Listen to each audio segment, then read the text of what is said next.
নমস্কার, আমি পাপিয়া। তোমরা দেখছো পাপিয়ার গল্পকথা। প্রতিদিনের জীবনের খুঁটিনাটি গল্প, হাসি, আনন্দ আর একটু ভালো লাগা নিয়ে চলো আজকের গল্পটা শুরু করা যাক। এখন বাজে সকাল 10:30। আমি এইমাত্র মেয়েকে স্কুলে দিয়ে এলাম। এখানে তো ভালোই ঠান্ডা পড়েছে, মনে হয় সকাল সকাল ঠান্ডা জলে স্নান করি তো সেই জন্যই মনে হয় একটু গোলা ধরে গেছে। যাই হোক, সুন্দর রোদও বেরিয়েছে বাইরেটায়। চলো এখন যাব রান্নাঘরে, সকালের জলখাবারটা খেয়ে নেব।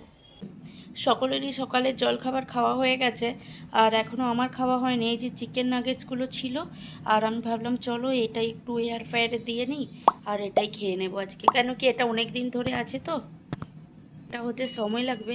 চলো তোমাদেরকে আমি বাইরে থেকে ঘুরিয়ে দেখাই তো আমাদের গাছগুলো আর মাছগুলোকে। আর এই যে ঘরের অ্যাকোরিয়ামগুলোর জল দেখো এত নোংরা হয়ে গেছে।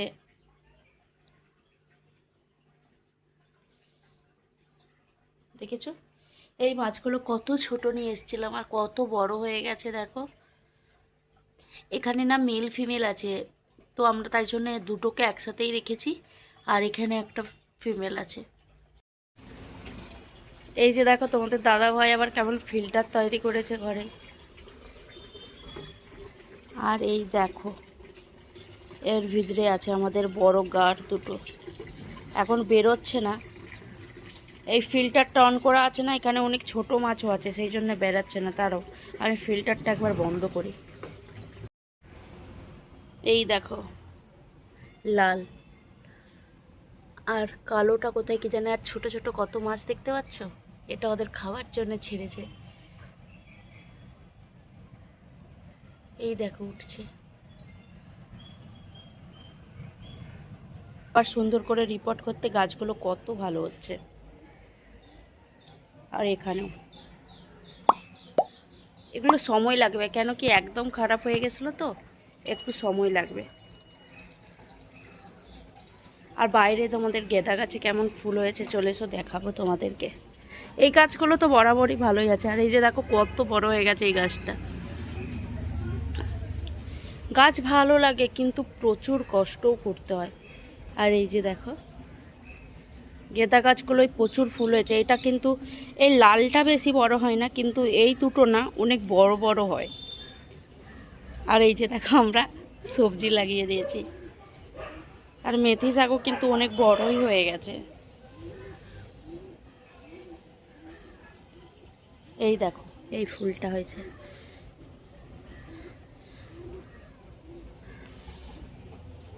আর চলো তোমাদেরকে আমি রুমে সেই ছোট অ্যাকোরিয়ামটা নিয়ে এসেছিলাম না এই রবিবারে, ওটাতে আমরা কি মাছ রেখেছি চলো ওটাই তোমাদেরকে দেখাবো। আর এই যে দেখো আমাদের এই বড় অ্যাকোরিয়ামটায় না ওই দুটো গার্ডকে সরাতেই কত ফাঁকা লাগছে অ্যাকোরিয়ামটা, মনে হচ্ছে কত খালি হয়ে গেছে। সবাই আছে কিন্তু ওই দুটোকে সরিয়ে দিতেই মনে হচ্ছে কত বড়। এরা যখন আর নতুন কিছু মাছ আনবো না, এরা তো বড় হবে, তখন এদেরও জায়গা লাগবে, সেই জন্য নতুন কিছু আনবো না, তাই জন্য এরকম ফাঁকাই থাক। আস্তে আস্তে যখন এরা বড় হবে এরাই থাকবে খালি। আর চলো নতুন যেটা কিনে নিয়ে এসেছি ওটা তোমাদেরকে দেখাই। রবিবারে এই অ্যাকোরিয়ামটা নিয়ে এসেছিলাম, আর এই যে বাইরের ছোট মাছগুলো এটাতে রেখেছে। চলো এখন যাবে রান্নাঘরে, মনে হয় আমার হয়ে গেছে নাস্তা, ওটা নিয়ে আসি। ঠিক আছে আমার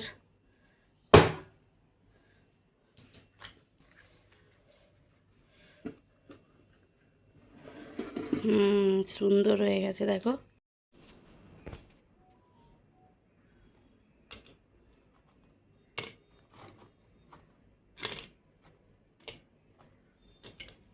বেশ ক্রিস্পিও হয়েছে কিন্তু দেখো।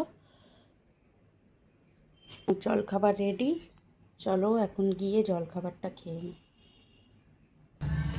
এই যে দেখো বিলিংকিট থেকে বাজার মাগিয়েছিলাম, চলে এসেছে। চলো এগুলো এখন গুছিয়ে রাখি।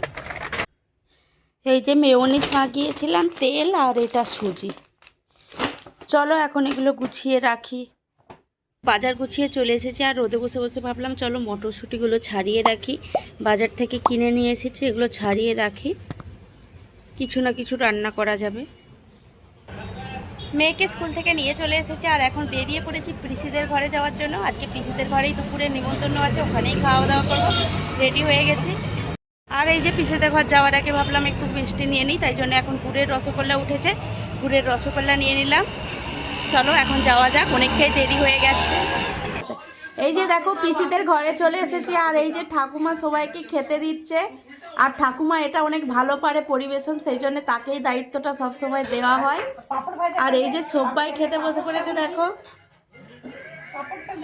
আর এই যে আমিও বসে পড়েছি দেখো। এখনো বাকি আছে, এত কিছু হয়েছে এখনো বলছে দাঁড়া বাকি আছে, পাঁপড় বাকি আছে। এই যে দেখো পাঁপড়ও চলে এসেছে, আর পুরো ভর্তি থালা। কোনটা খাবো আর কোনটা খাবো নিয়ে ওটাই তো ভাবছি। অনেকদিন পর এরকম সাজিয়ে গুছিয়ে কেউ আমাকে খেতে দিচ্ছে, চলো খেয়ে এলি। বাড়িতে তো একাকেই রান্না করতে হয়, কিন্তু রান্না করার পরে আর সাজিয়ে খাওয়ার মন হয় না। কিন্তু এই যে ঠাকুমা কি সুন্দর সাজিয়ে খেতে দিয়েছে। চলো দুপুরবেলা তাড়াতাড়ি করে এবার খাওয়া দাওয়াটা সেরে নিই। এই যে এত কিছু দেখে আমি তো আর থেমেই থাকতে পারছি না। চলো তাড়াতাড়ি করে খাওয়া দাওয়াটা সেরে নিই, অনেকটা দেরিও হয়ে গেছে। এখন বাজে সন্ধ্যে 7টা, এইমাত্র পিসিদের বাড়ি থেকে বাড়িতে এলাম। আর এখন যাব মেয়েকে পড়াতে, কালকে তো মেয়ের স্কুল আছে, স্কুলের কিছু পড়াও আছে, তো ওগুলো ওকে করিয়ে দিই। চলো আজকের গল্পটা তাহলে এখানেই শেষ করছি। আজকের গল্পটা তোমাদের কেমন লাগলো অবশ্যই কমেন্ট করে জানিও। গল্পটা ভালো লাগলে লাইক করো, শেয়ার করো, সাবস্ক্রাইব করতে ভুলো না। সবাই ভালো থাকবেন, সুস্থ থাকবেন, দেখা হবে নতুন আরও একটি গল্প নিয়ে। ধন্যবাদ।